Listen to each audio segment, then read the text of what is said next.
收看《社畜說真話》，我是 Miley， 我是 Ruby。你平時做的資源回收有被好好利用嗎？台灣的資源回收率將近60%，而且還排名全球前5名哦。对，像我小時候都被教說要資源回收，但我到現在都不知道這些資源回收的東西去了哪裡。沒關係，今天我們帶着這些物品，和大家一起去實驗室找答案。咔嚓！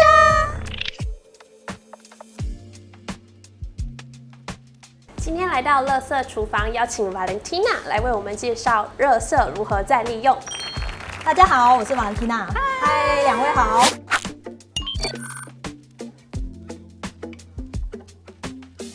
很想問問，就是我们一进来看到這個藝術裝置是什麼做成的？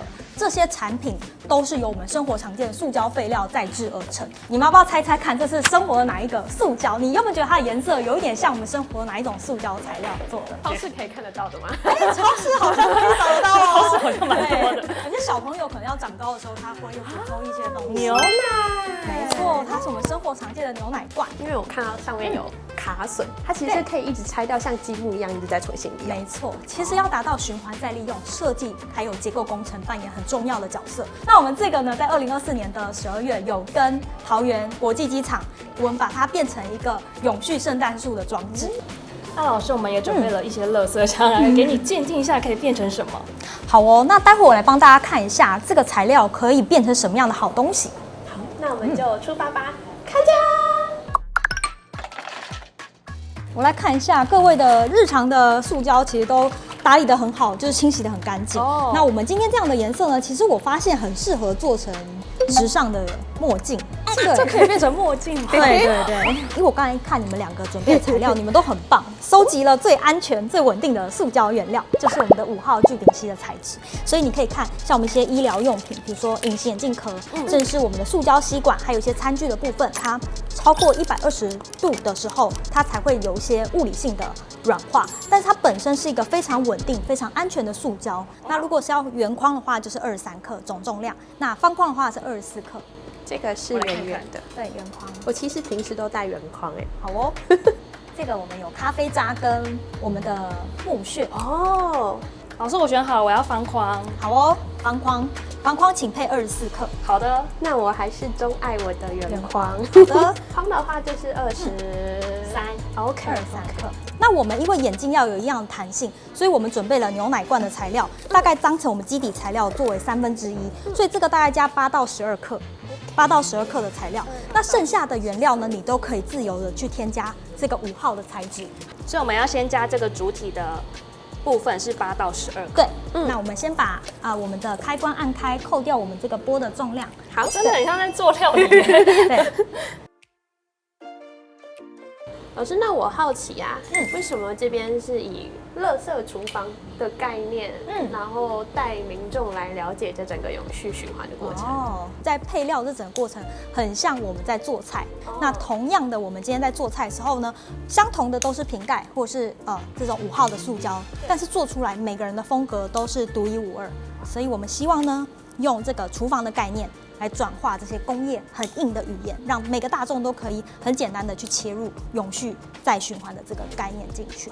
那老師有沒有哪些是可能也是之前有關的設計是跟這裡相關的？對，剛好在松菸旁邊有個我們台灣的驕傲，就是大巨蛋開幕。那其實棒球除了是我們的國球之外，我們也拿了棒球的廢料去做成一些家具的應用。大巨蛋裡面有什麼原料可以像我們這樣剪？它主要有我們的低密度的聚乙烯的材質，然後再加上我们的球棒，還有手套淘汰下來這些小球員汰換的手套，然後把它重新再利用，變成空間的原料。包廂 VIP 包廂的裡面的桌板的材質，可能看不到。對，我們有機會去大巨蛋的包廂看的時候，有機會可以看得見這樣的材質。老師，我加完了，這樣可以？可以，很好，很好。全程入理了。那你要方框的話，要加到24克，所以呢還差1克。对，那我们這個調到23克，沒問題。好，那我們就先出發，下一步，加油！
一直往上，往一下按摩石。我这是还有那个小老师。